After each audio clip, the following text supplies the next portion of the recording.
자, 2교시 진행하죠. 자, 우리 122쪽에 재료의 비읍번, 비읍번의 원칙이라고 써놓고 1주택 공급이라고 써놓습니다. 정비 사업을 한다 하면은 다수의 토지나 건축물을 소유하고 있다 하더라도 원칙 또는 여러 사람이 하나의 주택, 하나의 토지를 공유하고 있다 하더라도 1주택만 주겠다 하는 얘기입니다. 원칙 1주택 공급 이렇게 써놨어요? 네. 자, 한 세대에 한 사람이 하나 이상의 주택 토지를 소유한 경우 10채 가지고 있다. 1주택을 공급하고 같은 세대에 속하지 아니하는 2인 이상이 1주택 1토지를 공유한 경우라 하더라도 1주택만 주겠다 하는 1주택 공급 원칙인데 지금부터는 별표는 예외 이렇게 써놔야죠. 가부터 마까지 유효 주셔야 돼 이거. 지금부터 이제 예외로 가겠다 하는데요. 예외가 시험 문제죠. 자, 유예 비읍에도 불구하고 이 말은 1주택 공급의 원칙에도 불구하고 다음 방법에 따라 주택을 공급할 수 있다. 자, 과목합니다. 2인 이상이 1토지를 공유한 경우 밑줄 그어야죠. 밑줄 두 줄 그어요. 1토지에 동그라미 쳐야죠. 1주택이요, 1토지요? 1토지만 그렇습니다. 1주택이다 해버리면 1주택 공급 원칙으로 가요. 자, 1토지를 공유한 경우로서 시도 조례로 조례 동그라미 칩니다. 주택 공급에 관하여 따로 정하고 있는 경우에는 우리 뭐 천안시는 예를 들어서 뭐 1토지를 공유했을 때 뭐 2주택까지 주겠다라고 이렇게 조례에서 정하고 있다면 그 시도 조례 동그라미 쳐요. 정하는 바에 따라 주택을 공급할 수 있다. 밑줄 그어놓습니다. 원칙은 1주택 공급 원칙인데 예외로 가는 것들이 있죠. 예외로 이렇게 갈 거예요. 예외로 이렇게 줬어 이렇게 갈 겁니다. 줬어 2주택도 주고 3주택도 2번 주니까 좋다고 하죠. 이렇게 줬어 이렇게 갈 거예요. 조례로 정하고 있는 수만큼 이렇게 공급할 수도 있고 조례로 정한다면 자, 나목을 보면 소유한 주택 수만큼 공급할 수 있는 경우 밑줄 긋고 소유의 동그라미 칩니다. 줬어 5채 가지고 있다면 5채 다 공급 들어갑니다. 1번 1, 2, 3, 4 묶어야죠. 1, 2, 3, 4 묶어놓고 1번 과밀록제 권역에 위치하지 아니한 주택 재건축 사업의 토지 등 소유자입니다. 쭉 밑줄 그어요. 과밀록제 권역에 위치하지 아니한 우리 천안시에 위치한 뭐 이렇게 해석 한번 해봅시다. 예? 그죠? 천안시를 얘기하죠? 주택 재건축이요? 재개발이요? 재건축입니다. 여기에서 재개발할 때는 1주택만 공급받아요. 예. 주택 재건축 사업만 그래요. 주택 재건축 사업만. 여기 쌍용 아파트 요걸 갖다가 세 채를 소유하고 있다면 세 채 다 받습니다. 갑이라는 자가. 2번에 숙소용도, 기숙사용도 밑줄 그어요. 근로자의 숙소, 기숙사용도 밑줄. 주택을 소유한 토지 등 소유합니다. 뭐 대학에서 예를 들어서 기숙사 용도로서 학생들을 위해서 이 한 2동 정도를 갖다가 미분양된 한 2동 정도를 매입해서 학생들한테 기숙사 용도로 활용할 수도 있죠. 그러면 거기 한 150세대를 매입했다면 150채 다 공급받습니다. 자, 국가 지방자치단체 주택공사 등이죠. 밑줄 그어놓고 여자들은 주택 수에 제한을 안 받습니다. 소유하고 있는 주택 수만큼 다 가지고 다 받는다. 특히 주택공사 등에서 한국토지주택공사죠. 저 관악구 쪽에 가면 다가구주택, 원룸 뭐 이런 것들이 있는 것들 또는 다세대 주택, 연립주택까지 전부 다 매입을 했어요. 그래서 수천 세대를 자체 보유하고 있습니다. 거기에서 정비 사업을 할 때는 그 소유하고 있는 수만큼 다 받는다 하는 내용. 자, 4번이 신설. 4번이 신설됐어요. 신설 이렇게 한번 써놓고 자, 국가균형발전특별법에 따른 공공기관 지방이전 시책 등에 따라 이전하는 공공기관이 소유한 주택을 양수한 자. 이 부분만 밑줄 긋습니다. 공공기관이 소유한 주택을 양수한 자다. 밑줄 한번 그어놓습니다. 한국도로공사에서 성남에서 분당에서 약 한 임직원들을 위해서 한 10채를 갖다가 소유하고 있었다. 그러면서 이제 한국도로공사가 김천으로 가게 되어지죠. 이랬을 때 이걸 매각합니다. 이렇게 갑이라는 자가 이런 자를 갖다가 요 소유한 공공기관이 소유한 주택을 갖다 양수했다 이렇게 되어지면 거기에서 하는 정비 사업에 의해서 10채 다 받는다 하는 내용입니다. 이게 하나 신설됐고 자, 다목을 보면 줬어 해서 소유한 주택 수만큼 공급한다. 자, 다음은 이제 2주택 공급입니다. 분양 대상자별 종전의 토지 건축물의 명세 및 사업 시행 인가 고시를 기준으로. 자, 잘 보세요. 사업 시행 인가 고시를 기준으로 한다 하면 가격 이렇게 딱 관행적으로 걸려야 돼요. 가격이다 이렇게 딱 들어가면 앞에 뭐가 나와야 되냐면 사업 시행 인가 고시를 기준으로 한 가격이다 이렇게 딱 걸리는 거죠. 밑줄 그어놓고 종전의 토지 건축물의 가격 범위에서, 종전의 토지 건축물의 가격 범위에서 밑줄 그어놓고 동그라미 1번 6억이 나가요. 그러면 2억짜리 하나 4억짜리 하나 이렇게 2주택까지 공급받을 수 있다 이런 내용이겠죠. 자, 중전주택의 주거 전용면적 범위에서 밑줄 그었습니다.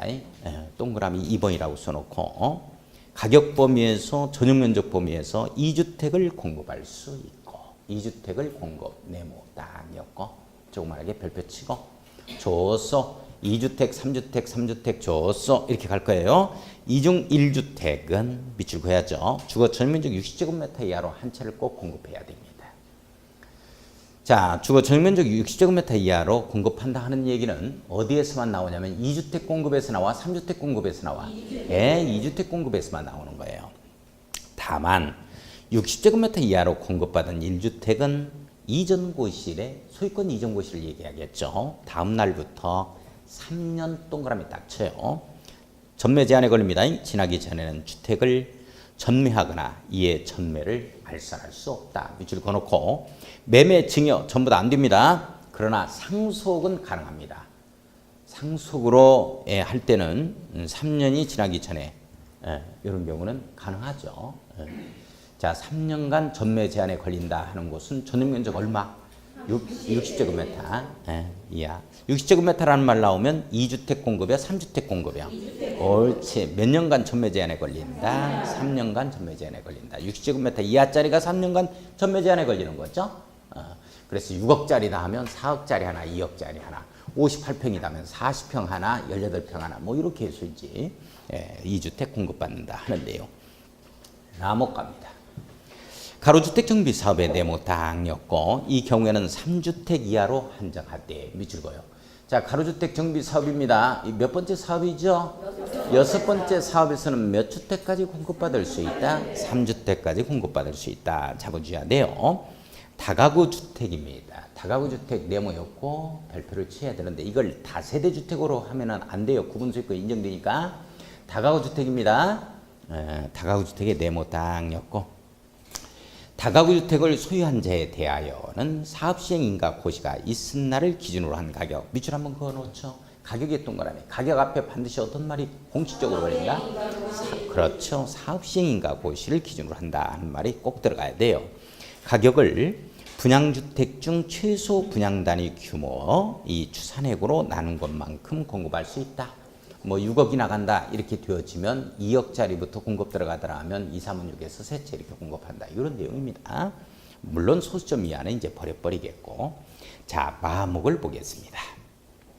수도권 정비 계획법에 따른 과밀억제권역에서 밑줄 그어야죠. 과밀억제권역에서. 과밀억제권역 지금 수도권 서울, 인천, 경기를 떠올려야 됩니다. 투기과열지구에 위치하지 아니한 밑줄 그어요. 투기 과열지구에 위치하지 아니한 밑줄 그어놓습니다. 뭐 저기 남양주 쪽에서 양주 쪽에서 이렇게 해석을 한번 해보죠. 뭐 파주 쪽에서 이렇게 주택 재건축 사업의 경우죠. 주택 재건축 사업입니다. 네모 엮어놓고 몇 번째 사업에서 세 번째 사업의 경우에는 몇 주택까지 한정해서 공급할 수 있어요? 3주택 동그라미 쳐야죠. 다시 한번 과밀억제권역 수도권입니다. 자, 거기에서 투기과열지구야, 투기과열지구가 아닌 곳이야. 아닌 곳이야. 주택 재건축 사업에서 몇 주택 공급이 가능하다? 3주택 공급이 가능하다라는 걸 꼭 잡아줄 수 있도록 해야 돼요. 그러니까 반대 해석합니다. 과밀억제권역의 투기과열지구야. 강남이다. 이렇게 되어지면 주택 재건축 사업의 경우입니다. 이런 경우는 이제 1주택 공급 원칙으로 가요. 그렇겠죠? 그거 잡아주시고.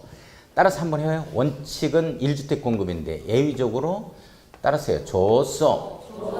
2주택, 3주택, 3주택 줬어. 2주택, 3주택, 3주택 줬어. 줬어. 줬어. 2주택, 3주택, 3주택 줬어. 2주택, 3주택, 3주택 줬어. 조례로 정하는 수만큼.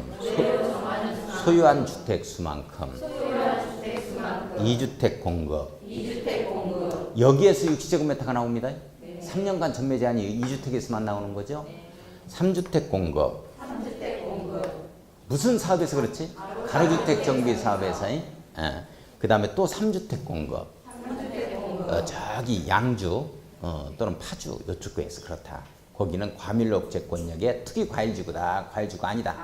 아니다. 아닌 지역에 무슨 사업이지? 재건축 사업에서 3주택까지 공급이 가능하다. 그러니까 그런 지역에서 파주 이런 지역에서는 투기과일지구가 아니니까 5채를 가지고 있다. 갑이. 그러면 이제 정비사업은 몇 채까지 받을 수 있는 거야? 3채 받는다. 이런 내용이야. 5채 다 받는 건 아니고 거기에서는 15번 갑니다. 분양 신청을 받은 후 자녀분이 있는 경우에는, 자, 자녀분이 있는 경우에는 자녀분한테 공급할 수 있다 하면 틀리지? 이거 대단한 거야. 이거 상당히 수준 높은 개그다. 이거 아주 그냥 여기서 웃지 않을 수가 없는데 인내심을 발휘하고 있다. 자녀분이 있는 경우에는 자녀분한테 주면 안 돼.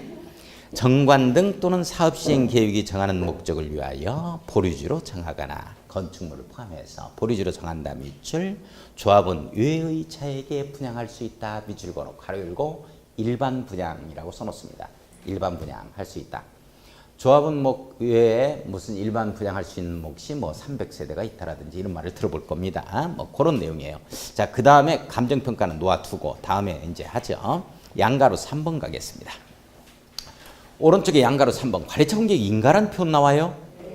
사업 시행자는 관리처분 계획 인가를 신청하기 전에 관계 서류 사본을 30일 이상 밑줄 공람하게 하고 의견 듣자. 밑줄 한번 꺼놓습니다.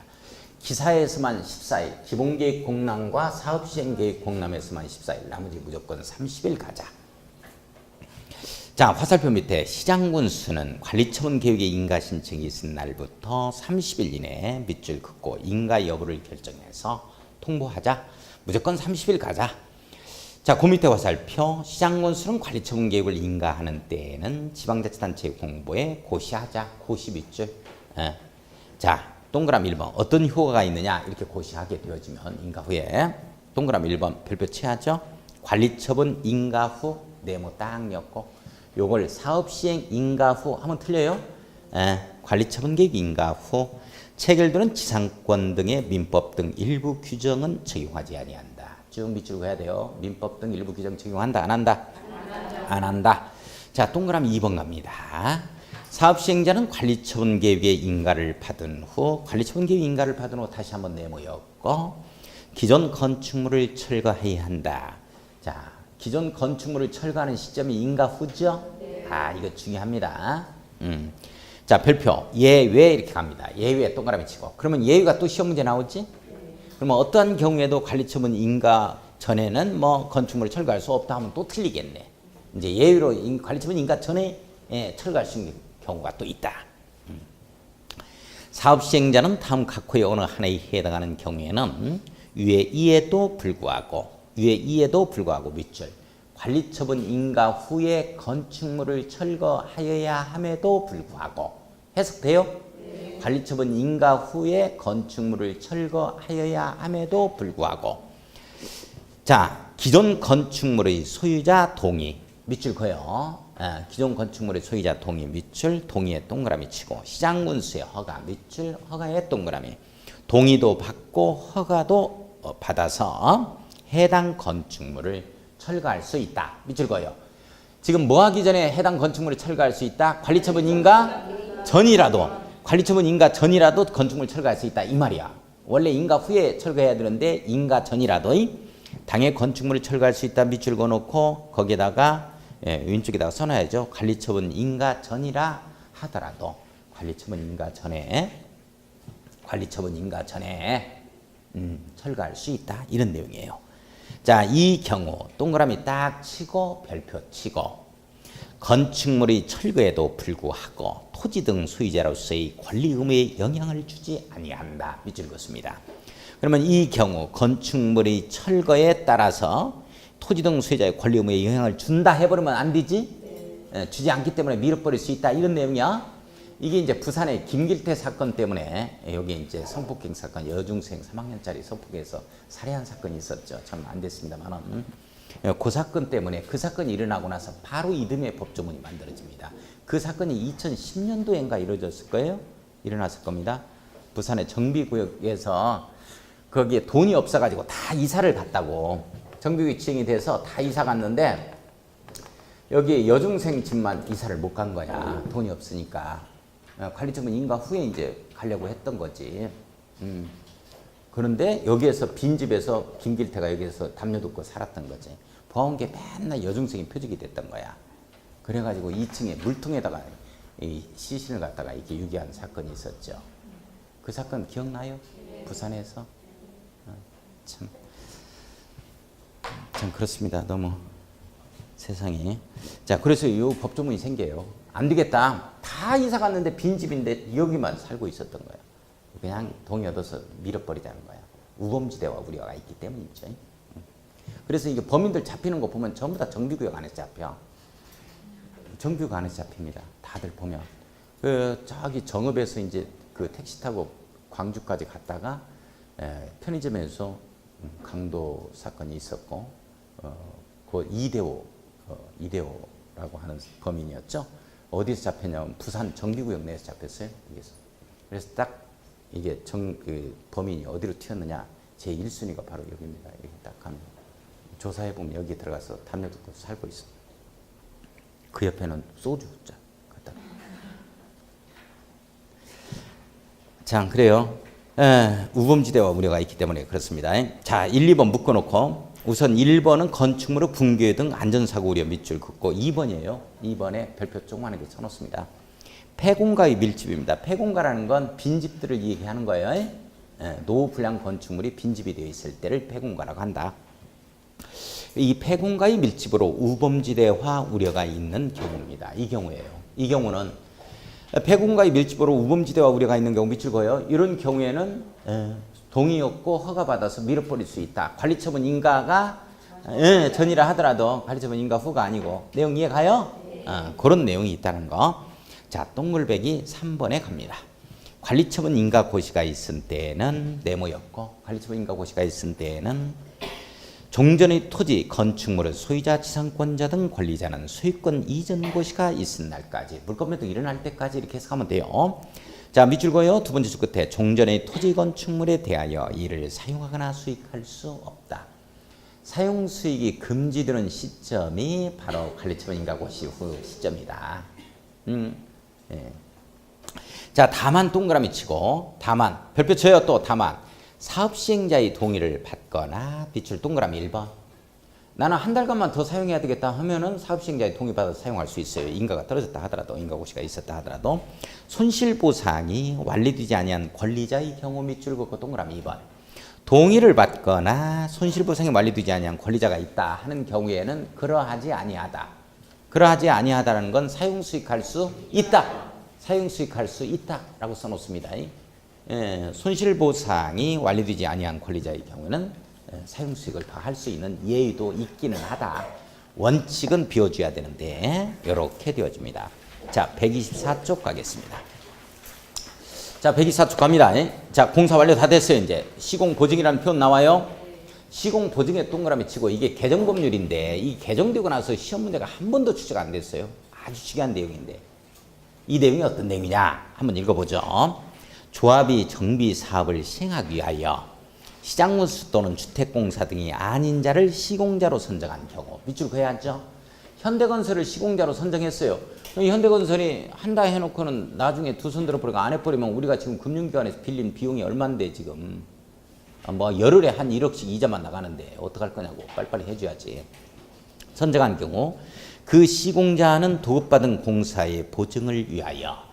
자, 현대건설 떠올려야 돼요. 현대건설은 보증을 위하여 보증에 동그라미 칩니다. 자, 국토교통부이 정하는 기관의 시공보증서를 시공보증서 네모였고 조합에 제출해야 한다 이렇게 나오죠. 조합에 동그라미 치고 별표 치는데 이게 어디에 제출을 했어야 되냐면 예전에는 법조문이 이게 개정이 안 됐을 때는 시장군수에게 제출했어야 됐어요. 근데 이게 법이 개정됐어. 조합 시행자에게 제출하라 이렇게 바뀐 거야. 그러면 시험 문제는 무조건 어떻게 바뀌냐면 시공보증서를 시장문수에게 제출해야 한다. 이렇게 바꾼다고. 인가권자에게 제출한다. 이렇게 바꾸면 안 돼. 지금 원활하게 사업을 갖다가 주도적으로 누가 해라? 조합이 시행자가 되는 거니까 조합이 주도권을 잡고 해라 하는 취지에 의해서 이 권한을 이게 제출받는 이 권한을 조합에 인계를 한 겁니다. 지금. 그러면 시장문수는 두 손 놓고 있느냐 하는 거야. 아니야. 거기에 보면 확인청으로 바뀌었습니다. 시장문수는 착공신고를 받는 경우죠. 밑줄 그어야 돼요. 시공보증서의 제출 여부를 반드시 확인하는 확인기관으로 바뀌었어요. 쭉 밑줄 그어놓고 확인에 동그라미 칩니다. 다시 한번 현대건설이 시공자로 선정돼서 한대 보증서 제출해야 돼. 하다가 그만둬 버리면 안 된다고. 자, 이 보증서를 제출해야 되는데 이 보증서를 누구한테 제출한다고 나와? 조합한테 제출한다. 조합한테 이게 중요하다. 이걸 시장문서에 제출하자 하면 안 되고 이때 시장문서는 손 놓고 있는 게 아니고 확인기관으로 확인은 해야 된다. 이런 내용이 나오죠? 다 중요한 내용이다. 자, 준공인가 가겠습니다. 준공인가 잘 봐야 돼. 자, 잠깐 여기 이게 시험 문제 나왔거든. 자, 제가 항상 얘기했던 내용인데 준공인가는 누가 하는 거다? 시장문수가 하는 거다. 인가권자 무조건 시장문수야? 그러면 시장문수가 이런 걸 갖다가 하게 되면 어떡할 거냐 하는 거야. 이걸 사업시행자가 됐다면 천안시에서 우리 정비사업을 한 거야. 강의실내. 이렇게 됐을 때는 자기가 자기한테 무슨 준공인가 받는다 이 말이 없지? 그래서 준공인가 후에 이제 공사 다 끝나면 효율성의 원칙에 의해서 공사 완료 공고하자, 고시하자 이런 말이 나와. 그래서 이제 공사 완료 공고하자, 고시하자 이런 말이 딱 걸린다고. 그래서 시장문수가 시행자인 경우는 이 공사를 완료한 경우는 준공인가를 발휘한다. 이 지문이 한 번 떴어. 예. 그게 아니고 공사 완료 고시하면 되는 거라니까. 자기한테 이렇게 인가받고 그런 거 아니야. 승인받고 이런 게 아니라. 내용 됐어요? 자, 지금 한번 보자고. 자, 동글빼기 1번. 시장문수가 아닌 사업시행자는 밑줄.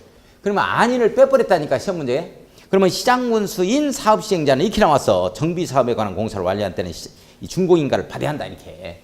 이래라면 안 되지. 아닌 시행자가 준공인가 받자 이렇게 되는 거예요. 준공인가를 발휘한다 밑줄. 내용 돼요? 네. 시험 문제 이번에 다만 나옵니다. 다만 동그라미 치고 별표 치고 주택공사 등인 사업시행자가 공동사업시행자 포함합니다. 밑줄 그어요. 주택공사 등인 사업시행자가 밑줄. 주택공사 등은 누구와 누구를 말한다? 한국토지주택공사와 지방공사, 한국토지주택공사와 지방공사, 천안시 개발공사, 뭐 충남개발공사 이런 자가 있을 거야. 경기도시공사 뭐 이런 자들, LH공사고의 주택공사 등인 사업시행자가 다른 법률에 의하여 자체적으로 준공인가를 처리한 경우에는 이 부분 밑줄 그어야 돼요. 준공인가를 받은 것으로 보며 밑줄 긋습니다. 이 경우 동그라미 치고 주택공사 등인 사업시행자는 그 내용을 지체 없이 시장문수에게 통보해야 한다. 밑줄 그어놓고 통보에 동그라미 쳐요. 이게 실무는 이렇게 됩니다.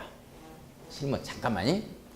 LH공사가 성남에서 지금 하고 있는데 공사 다 마무리 되면 성남시장한테 가서 LH공사는 지금 누구야? 국가기관이야? 지방자치단체 기관이야? LH공사가 한국토지주택공사가 국가기관이야? 지방자치단체 공공기관이야? 국가기관이요.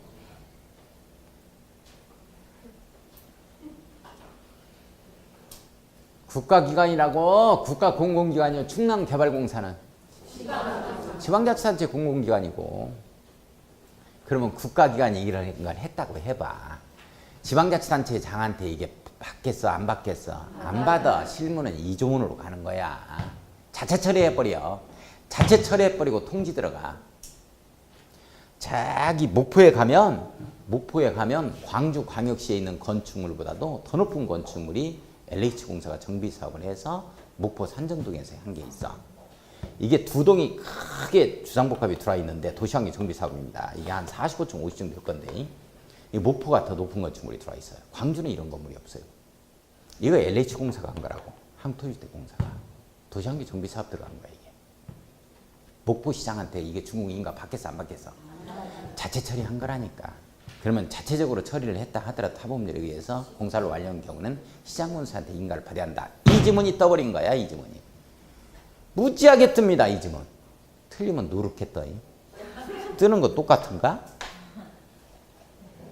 봐봐. 다시 봐.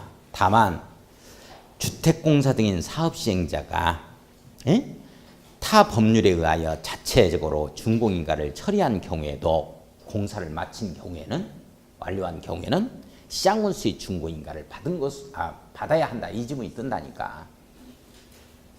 그 지문이 뜨면 틀려. 네. 받은 걸로 본다니까. 이게 무지하게 중요한 내용이야. 실무는 이렇게 가기 때문이야. 실무는 이렇게 간다니까.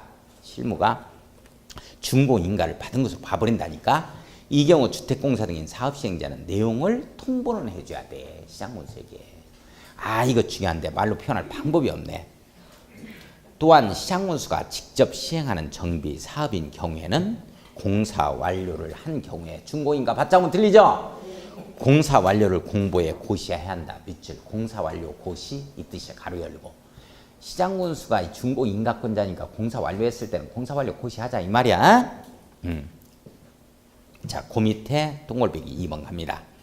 시장군수가 준공인가를 하기 전이라도 완공된 건축물이 사용에 지장이 없는 등의 경우에는 자, 2번 밑줄 그어야 돼요. 자, 준공인가 전이라도 완공된 건축물이 사용에 지장이 없다 하는 경우에는 입주 예정자가 완공된 건축물을 사용할 것을 밑줄 조합이 사용할 것을 입주 예정자가 사용할 것을 옳지. 입주 예정자가 사용할 것을 밑줄 두 줄 그어 사업 시행자에 대하여 허가할 수 있다. 사업 시행자에 대하여 허가할 수 있다. 밑줄 두 줄 사업 시행자 즉 조합입니다. 이게 조합에 대하여 허가할 수 있다. 이렇게 나오는 거예요. 그러니까 바뀌어 버리면 안 돼요. 사업 시행자가 완공된 건축물을 사용할 것을 입주 예정자에 대하여 허가할 수 있다 하면 틀립니다. 사업 시행자 조합에 대해서 허가할 수 있다. 이 내용이요. 내용 돼요? 중요한 내용입니다. 할 수 없다라고 뜨는 게 가장 기본적인 거겠죠. 자, 소유권 이전고시 갑니다. 양가로 3번. 사업 시행자는 공사완료 고시가 있은 경우에는 자, 밑줄 그어야지. 공사완료 고시가 있은 경우에는 준공인가 후에 공사완료 고시 있겠죠? 지체 없이의 데모 딱 엮고 이걸 20일, 30일, 14일로 바꿉니다. 조심하세요. 조그맣게 별표 치고 대지 확정 측량 밑줄 두 줄 동그라미 1번 토지 분할 밑줄 두 줄 동그라미 2번 대토 작업을 거쳐서 관리처분 계획에 정한 사항을 분양받을 자에게 통지하고 자 통지하고 밑줄 대지 건축물의 소유권을 이전해야 한다. 소유권을 이전해야 한다. 밑줄 그어야죠. 다만 동그라미 칩니다. 정비사업의 효율적 추진을 위하여 필요한 경우에는 당해 정비사업에 관한 공사가 전부 완료되기 전에 완공된 부분에 대하여 자 밑줄 가야 돼요. 다만 동그라미 치고 조그맣게 별표 칩니다. 계속 밑줄 그어요. 정비사업의 효율적 추진을 위하여 필요한 경우에는 당해 정비사업에 관한 공사가 전부 완료되기 전에 완공된 부분에 대하여 준공인가를 받아 완공된 부분에 대해 준공인가 받을 수 없다 이렇게 나옵니다.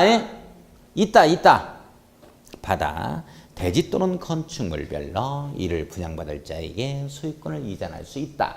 밑줄 그어놓고 시험 문제는 어떻게 나오냐면 준공인가를 받을 수 없기 때문에 소유권을 이전할 수 없다. 대지 건축물별로 이렇게 나온다고. 있고 있다. 재미없다. 있고 있다. 자 오른쪽 위에 갑니다. 자 오른쪽에 125쪽 갑니다. 동글배기 2번. 사업 시행자는 대지 소유권을 이전하고자 하는 때에는 그 내용을 지방자치단체에 공부해 고시한 후 자 이전하고자 하는 때는 고시한 후 밑줄 시장군수에게 보고해야 한다. 밑줄만 긋습니다. 시험 문제 나오면 이런 뭐 고시할 필요가 없고 보고할 의무는 없다. 뭐 이렇게 뜹니다. 읽어보면 보면 되고 이 경우 동그라미 쳐요. 조그만하게 별표 치고 대지 또는 건축물을 분양받을 자는 고시가 있은 날의 다음 날에 밑줄 두 줄. 고시가 있은 날이야 다음 날이야? 다음 날. 자 다음 날 동그라미 치고 그 대지 건축물에 대한 소유권을 취득한다. 소유권은 어느 시점? 다음 날입니다. 소유권 이전 고시 다음 날 소유권 취득한다. 등기 갑니다. 등기 동그라미 딱 치고 소유권 이전 고시 후 밑줄 지체 없이 네모 엮어야죠. 지체 없이요. 14일 내요. 지체 없이 우리 도시개발 사업 며칠 내 등기? 14일 내 등기. 정비사업 며칠 내 등기? 지체 없이 등기, 대지 또는 대지 및 건축물에 관한 등기를 지방법원 지원 또는 등기소에 촉탁 또는 신청해야 한다. 촉탁 또는 신청하자. 밑줄 긋고 일괄 등기. 촉탁과 신청에 한 일괄 등기를 뜻하는 말이지. 우리 개별 등기는 안 됩니다. 법인 등기 자체가 일괄 등기예요. 자, 2번 갑니다. 소유권 이전고시가 있은 날부터 등기가 있을 때까지는 저당권 등의 다른 등기를 하지 못한다. 밑줄 그어요. 이게 타등기 제한인데 타등기 제한이라고 쓰고 완전 금지적 효과가 있어요. 등기 원인이 있다 하더라도 확정일자 등 등기 원인이 있다 하더라도 등기 안 됩니다. 타등기 제한.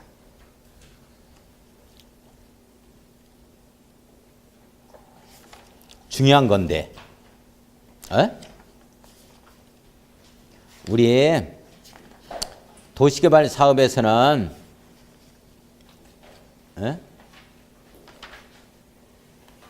자, 89쪽, 89쪽을 한번 봐봐. 자, 89쪽을 한번 딱 보면 여기까지 시험 문제 나오면 이거 다 틀려. 근데 이게 법을 만들면서 이게 중시했던 파트니까 제가 강조를 해드리는데 여기까지 시험 문제 나온 사례는 없어요. 여기까지 나오면 다 틀리지. 여기까지 어떻게 다 구분해. 자, 보면 89쪽에 등기 나오죠. 도시개발 사업의 등기는 니은번 환지청으로 공고가 있은 날부터 등기가 있는 때까지는 다른 등기 할 수 없다. 타등기 제한을 똑같이 둡니다. 하지만 여기는 단서조문이 있어요. 이 등기 원인이 있었다. 즉 매매를 했다 하면은 이건 가능합니다. 등기할 수 있어요. 그죠? 그런데 다시 원위치에서 125쪽을 보면 동그라미 2번의 등기에서 다만 등기 원인 있는 경우에는 그러지 아니하다. 이 조문이 여기 있어요, 없어요? 완전 금지적 효과예요. 앞에서는 타등기 제한이 금지적 효과가 있는 건 아닙니다. 원활한 도시개발 사업 마무리가 주목적인 것에 반해서 정비 사업에 있어서만큼은 법을 만들 때 중시했던 파트 중에 하나입니다. 완전 금지적 효과예요. 뭐 등기 원인이 있다 하더라도 안 돼요. 여기는. 여기까지 나올 수 있느냐 하는 거예요. 여기까지 안 나온다. 여기까지는.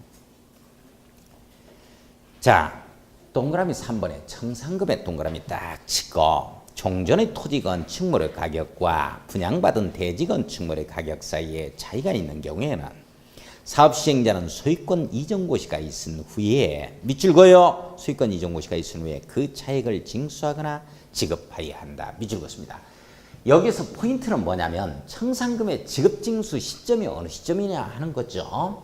준공인가 이후에 해버리면 틀려요. 이거 봐봐. 소유권 이전고시 후야 이때 청산금의 지급징수가 있게 된다고. 이거 중요한 거야. 물건 변동 일어나고 나서 하는 거야 이게 이렇다 이게. 예, 청산금 지급징수 시기입니다. 자, 청산금 지급 방법을 보면 원칙 일괄징수 일괄지급에 밑줄 긋죠. 자, 예외적으로 분할징수 분할지급할 수 없다라고 나옵니다. 찔끔찔끔 줘서는 안 된다 이렇게 나와. 찔끔찔끔 줄 수 있다 이렇게 되는 거예요. 자, 관리처분계획 인가 후부터 건물 밀어버릴 때부터죠. 소유권 이전 고시까지 물건 변동 일어날 때까지죠. 관리 변동 요때까지 찔끔찔끔 줄 수 있다. 어느 때 그러냐? 정하고 있을 때 그래요. 자, 정관 등에서 정한 경우 밑줄, 총의 의결을 거쳐서 정한 경우 밑줄. 정하고 있다 하면은 찔끔찔끔 줄 수 있다. 우리 도시개발 사업에도 이 찔끔찔끔 줄 수 있다. 이 분할징수 분할지급이 나옵니다. 거기에는 이자를 붙인다면 이렇게 나오죠. 이자를 붙여 이렇게 나와요. 이게 이자를 붙여가 여기에 들어가 버리면 또 틀려요. 거기까지 안 내요. 아직 거기까지 나온 사례도 없고 거기까지 나오면 어떻게 하냐고. 우리가 어떻게 이걸 갖다가 구분해. 앞에서는 이자를 붙인다면 분할징수 분할지급할 수 있다. 여기에는 정하고 있다면 분할징수 분할지급할 수 있다 이렇게 된다고. 자, 청산금의 미납이 나오죠. 밑줄 긋고 강제징수 가능이라고 써놓습니다. 가로 열고 사업시행자가 시장군수인 경우 지방세 체납 처분에 따라서 징수가 가능합니다. 자, 사업시행자가 시장군수가 아닌 경우 있죠. 시장군수에게 징수를 위탁할 수가 있는데 위탁 수수료 100분의 4 밑줄 긋고 조그맣게 별표 칩니다. 우리 부동산 공법상 위탁 수수료 하면 무조건 100분의 4 잡아가야 됩니다. 자, 6번 청산금 소멸시효 네모였어야지요. 자, 소유권 이전고시를 다음 날부터입니다. 밑줄 긋고 기산점 조심하세요. 5년간 동그라미 쳐요. 이를 행사하지 않으면 시효로 소멸한다. 권리에 잠자는 자를 보호할 필요가 없다 해서 소멸시효제를 두는데 우리가 부동산 공법상 채권 소멸시효다 하면 무조건 몇 년? 5년 딱 잡아야 돼요. 5년 꼭 잡아야 돼요. 예? 자, 물상대입니다. 물상대의 네모 엮어놓고 물상대. 저당권이죠. 저당권이다 이렇게 되어지면 당의 목적물을 저당권자가 점유하지 아니하고 관념상 지배하는 강력한 이 담보물권이다. 따라서 목적물의 가치적 변형물에도 저당권의 효력은 미친다, 안 미친다? 미친다. 이게 이 저당권이 즉 목적물에 해당 목적물의 가치적 변형물에 저당권이 효력이 미칠 때는 반드시 목적물을 확정짓는 절차가 필요한데 이 절차가 바로 뭐다? 압류다. 그렇죠. 압류가 없으면 안 됩니다. 물상대위권을 행사할 수가 없다. 이렇게 되어지죠. 네. 우리 저당권을 설정한 당의 목적물이 소멸이 돼버렸어요. 뭔 말인지 이해가요? 네. 이렇게 되면 저당권은 소멸한다. 남아있다. 소멸해야지. 소멸하는 거지. 자, 뭔 말이냐면 봐봐.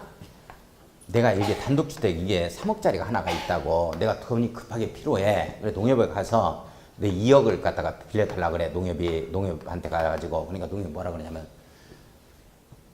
당신 뭐 재산이 있어요? 나 재산 있지. 3억짜리 주택이 있어. 그러면 이걸 저당 잡고 내가 빌려드리겠습니다. 이렇게 근저당 잡고 빌려드리겠습니다 한다고. 그러면 농협이 나를 보고 빌려준 거야? 이걸 보고 빌려준 거야? 이 집을 보고 빌려준 거야. 내용 이해가요? 이게 목적물이 소멸이 돼버렸다니까. 지진 나서 없어져 버렸어. 내가 2억 갚을 필요 있어 없어? 없지. 나를 보고 빌려준 게 아니라니까. 이걸 보고 빌려준 거라니까. 없지. 무슨 말인지 이해가요? 당의 목적물이 소멸이 돼버리면 저당권 소멸을 한다니까. 갚을 필요가 없는 거예요. 나를 보고서 빌려준 게 아니기 때문에. 그런데 내가 여기서 보험에 들었다는 거야. 보험 3억짜리를 들은 거야. 근데 보험을 갖다가 이걸 갖다가 내가 타버리면 내가 타서 갚버렸어. 이래 버리면 2억 갚을 필요 있어 없어 내가? 없지. 왜 갚어 내가? 나를 보고서 빌려준 게 아니고 집을 보고서 빌려준 거라니까. 근데 이게 3억을 갖다가 바로 보험금을 지급받기 전에 이 농협은 이걸 갖다가 압류해야 된다니까. 압류한다는 얘기는 뭐야? 저당권을 이쪽으로 설정하겠다는 뜻이야 이게. 내용 이해가요? 네. 이 압류 절차 없으면 내가 갚을 필요 있어 없어? 없지. 가서 자랑해도 괜찮아요. 나 보험 들어가지고 3억 받았는데 이렇게. 못 받습니다. 압류 절차 안 거치면. 당의 목적물을 확정짓는 이 절차가 바로 압류란 말이야. 이게 없으면 안 되는 거야. 이게 바로 물상대위권이야. 내용 이해가요? 네. 자. 정비 사업을 시행하는 지역 안에 있는 토지 건축물의 저당권을 설정한 권리자는 저당권이 설정된 토지 건축물의 소유자가 지급받을 정상금에 대하여 정상금을 지급하기 전에 압류 절차를 거쳐야 된다니까. 압류가 없으면 이거 못 받아요. 이거. 그래. 목적물이 없어져 버렸으니까. 자, 저당권을 행사할 수 있다. 자, 이게 바로 이제 물상대에 해당입니다. 그만하고 건축법 갈 겁니다. 건축법. 놔두고 나머지 다 할 거야. 다 할 거니까 결석하지 마. 합격 하나 못 하나 봐. 못할 수가 없다니까. 다른 생각만 좀 안 하면 괜찮아. 내가 다른 생각 안 하도록 내가 안 하는 건 아닌데 다른 생각 해도 3번 말하면 한 번이라도 좀 생각을 갖다가 집중을 하라고. 건축법 갈 거예요. 건축법. 자, 건축물의 정의 나오죠. 건축물 동그라미 딱 치고 이거 잡아야 돼. 건축물이란 네모 딱 엮고 토지에 정착하는 공작물종. 밑줄 긋고 동그라미 1번. 지붕과 기둥 또는 벽입니다. 이거 네모 엮어야 돼요. 거기에 과와 또는이 크로스되면 틀려요. 내용 이해가요? 또는 둘 중 하나니까 이게 과는 둘 다가 있어야 돼. 그러니까 지붕은 반드시 있어야 돼요. 지붕과 기둥이 있거나 지붕과 벽이 있으면 건축물입니다. 이에 부속되는 시설물 밑줄 그어요. 담장 대문까지도 건축물로 봅니다. 자, 지하나 고가에 설치하는 밑줄 동그라미 2번. 그러면 토지에 정착하는 공작물만 건축물이냐? 아니, 지하나 고가에 설치하는 것도 건축물일 수가 있다. 자, 그러면 지하나 고가에 설치하는 건축물은 뭐가 되어야 되느냐? 사무소, 공연장, 점포차고, 창고입니다. 따라서요. 사무소, 공연장, 점포차고, 창고. 사무소, 공연장, 점포차고, 창고. 사무소, 공연장, 점포차고, 창고. 사무소, 공연장, 점포차고, 창고. 이것만 건축물이야. 지하나 고가에 설치되면. 내용 크로스면 안 돼요. 제가 무슨 말인지 이해 가요? 네. 자, 기억번. 건축물인데도 건축법을 적용하지 않는 게 나옵니다. 그죠? 밑줄 그어놓고 인철인내 창고문에 숨었다로 갈 겁니다. 인철인내 창고문에 숨었다로 갈 겁니다. 건축물인데도 건축법 적용을 받지 않는 것 밑줄 인내 동그라미 치고. 자, 앞에서 묶어야 돼요. 하천법에 따른 수문조작시까지 묶어놓습니다.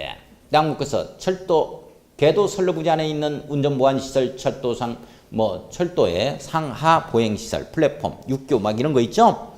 철도 관련 시설 이렇게 잡아갈 겁니다. 철에 동그라미 쳐요.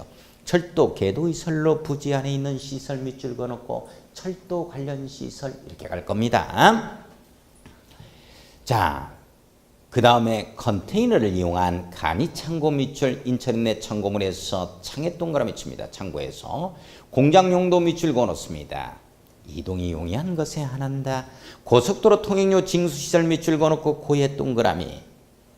자, 지정문화재, 가지정문화재 문에 동그라미 칩니다. 창고문에 숨었다 갈 겁니다. 하천법에 따른 하천구역 내의 수문조작실이죠. 수문조작실에 밑줄 그어놓고 수문에 동그라미 쳐요. 따라서 합니다. 인철인내 창고문.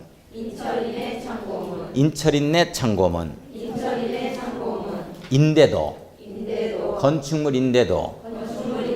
건축법 적용하지 않겠다. 인철인내 창고문. 자, 그 밑에 전통사찰, 철도역사, 고속도로 휴게소, 전통건조물, 군사용 건축물 등은 건축법 적용 대상입니다. 밑줄 그어요. 고속도로 휴게소 건축법 적용 받는다 안 받는다? 받는다. 받는다. 인천인내 창고문만 안 받는다니까? 그러면 시험 문제가 지금 어떻게 응용되고 있느냐? 다음 중에 건축물인데도 건축법 적용을 받지 않는 것을 고르셔, 받는 걸 고르셔 이렇게 안 나와. 시험 문제 이렇게 나온다고. 상업지역에 있는 지정문화재나 가지정문화재는 이 건폐율이나 용적률, 건축물이 높이지 않아 적용을 받지 않는다 하면 맞아 틀려? 맞지. 건축법 적용을 전혀 안 받는다니까. 건축설에 관한 건축제한 등을 적용받는다. 땡에 걸려버린다고 이런 것들은 안 받는다니까. 니은번 갑니다. 니은번 이해만 해주면 돼요. 니은번 같은 경우는 모의고사에서는 나오는데 우리 어디에서는 본고사에서는 안 나와요. 자, 한번 봅시다. 이해만 하면 됩니다. 건축물이 아닌데도 건축법을 적용하는 게 있어요. 건축물이 아니면 건축법 적용하면 안 되지.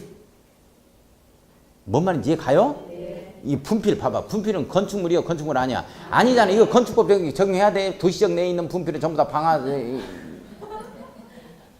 불연제로 쓰고 해야 된다. 이런 말 없거든.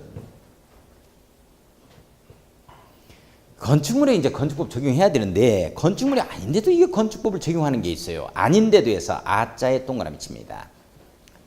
거기에 보면 옹벽 탐장 나오죠? 그 부분만 밑줄 그어요. 아옹 이렇게 갈 거예요. 아닌데도 건축법 적용하는 이유는 이게 안전문제 때문에 그렇습니다. 자, 요게 이제 분리 축조될 때 그런데 건축물과 이런 공작물 등이 함께 축조될 때는 당연히 건축법 적용을 받아요. 그런데 건축물 건축해놓고 나서 이제 별도로 축조될 때요. 건물이 딱 지어놓고 나서 여기에 굴뚝을 높이 세우겠다는 거야. 이렇게 됐을 때 이제 건축법 적용을 받습니다. 안전문제 때문에 그렇죠. 원래 굴뚝을 세울 이런 설계 도면에 굴뚝이 있어. 이런 때는 당연히 이제 건축법 허가받고 다 하는 거고 건축법을 적용받는 거고. 이게 이제 건물이 있는 상태에서 나중에 목욕탕으로 용도 변경하면서 이렇게 이 굴뚝을 세우는 거라고 이렇게 됐을 때는 어떡할 거냐 하는 거야. 건축법 적용 받는다 이렇게 되는 거야. 안전 문제 때문에 그렇습니다. 자, 일부 규정을 적용하여 허가권자인 특별야치장, 특별야치 도지사, 시장군수구청장에 신고하도록 되어 있다. 쭉 밑줄 그어놓고 가로 열고 분리축조시라고 써놓습니다. 나누어서 별도로 축조될 때 그렇습니다. 분리축조시야. 분리축조시죠. 그러니까 이게 이제 같이 건축물하고 함께 축조되는 건 당연히 건축법 적용 받아야 되는 거야. 허가받아서 하는 거고. 이것만 설치할 때, 이것만 설치할 때. 자, 보겠습니다. 옹벽 탐장 나오죠? 몇 메타를 넘어요? 2m까지는 건축법 적용을 안 받네요? 그러면 그냥 설치할 수 있다는 얘기죠? 2m 넘는 것 이렇게 돼요. 전부 다 넘는 겁니다. 이걸 외울 필요는 없어요. 외워서 뭐하게? 옹벽 탐작 2m 외워서 뭐하게? 옹벽 탐작 몇 m예요? 옹벽 탐작 몇 m라고? 2m 외워서 뭐해 이런 걸? 이거는 거 아니야. 이런 건 시험 문제 이렇게 안 나와. 건축물이 건축법 적용받지 뭐 공작물이 건축법 적용 안전 문제 때문에 다만 이제 분리축조될 때 이게 규모가 좀 크면 건축법에서 이게 규율을 하겠다 이런 내용이요. 근데 광고판 광고탑 나오죠. 밑줄 그어봐. 광고는 뭘 사라고 하잖아. 사라고. 사라는 거니까 4m 아니야? 광고는 뭔가 사잖아. 근거가 없기는 하지. 4m 광고탑 광고판 옥상에다가 막 설치할 때 광고탑 광고판. 자, 그 다음에 보면은 굴뚝 장시탑, 기념탑, 골프 연습장, 통신용 철탑 뭐 이런 말 나와요? 쭉 밑줄 그어놓고 탑 종류입니다. 탑 종류.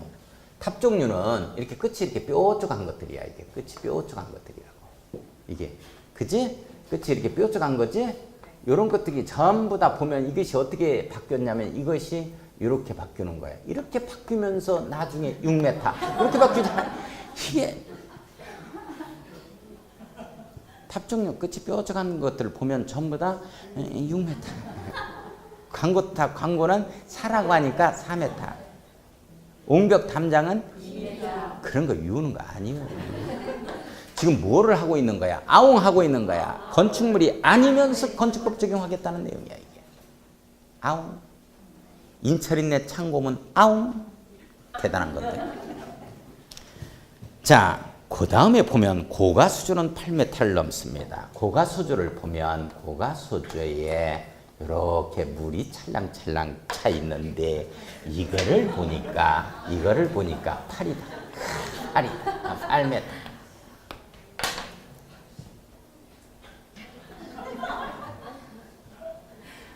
자, 기계식 주차장, 철골 주립식 주차장 밑줄 외벽이 없는 겁니다. 밑줄 그어요. 외벽이 없는. 자, 잠깐만요.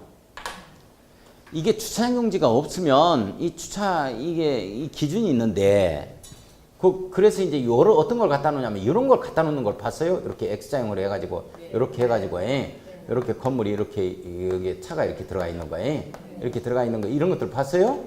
이런 것들 봤다. 요거예요. 요건 잘 보세요. 8m 이하지. 8m 넘는다 하면 주차장법으로 갑니다. 그럼 별도의 주차장법에 의해서 규율을 해요. 8m까지는 이 높이가 8m까지는 2층 높이까지는 8m까지는 8m 이하입니다. 건축법에서 규율을 해요. 건축법 적용을 받는다. 안전문제 때문에. 요거. 자, 요것도 이거 아니야? 이거 8m? 이게 재미없어? 엄청나게 재밌는 거예요. 8m.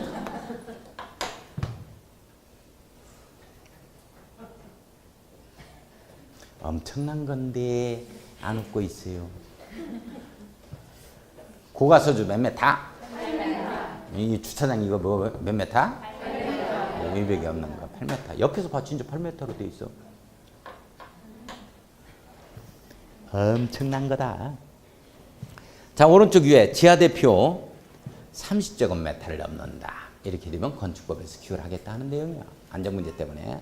지하대표에 몇 명 들어간다? 30명. 옳지. 30명이지 어떻게 알았어? 꼭 짠 것처럼 보이잖아. 자, 그 다음에 이제 건축조례로 정하는 제조시설, 저장시설, 유의시설, 밑줄 긋고. 자, 그 다음에 건축물 구조에 심대한 영향을 줄 수 있는 중량물. 밑줄 그어요.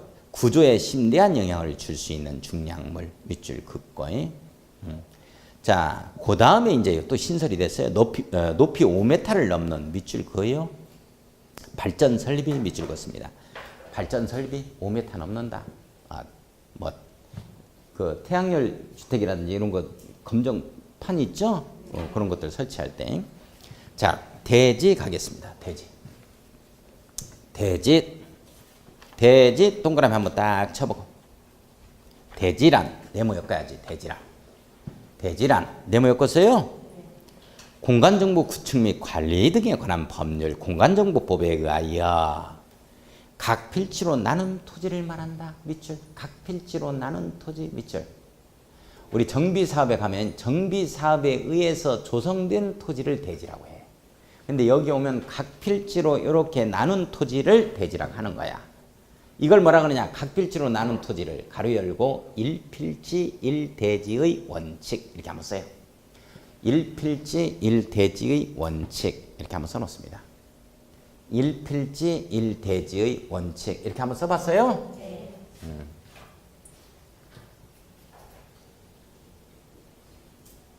1필지 1대지 원칙이야? 잡아요. 우리가 이렇게 있으면 갑옷 토지가 있어. 61집원 이렇게 을 토지가 있고 이렇게 병원 토지가 이렇게 있으면 이게 이제 61집원, 62집원, 63집원 이렇게 된다면 병원 여기서만 해야 돼. 갑은 여기서만 해야지. 을은 여기서만 해야지. 건축행위를. 건물 들어올 수 있는 땅을 대지라고 하는데 이 대지는 필지별로 대지로 하겠다는 거야. 이 내용이 1필지 1대지가. 건축행위를 갑은 여기서만 해야지. 뒷땅에서만 해야지. 살짝 걸치면 돼야 안 돼. 이렇게. 그럼 병이 뭐라고 해? 내가 병신이야? 이렇게 하겠지. 별로 웃고자 하는 의욕이 없어요. 쉬었다 할 거야 나도. 재미없으니까.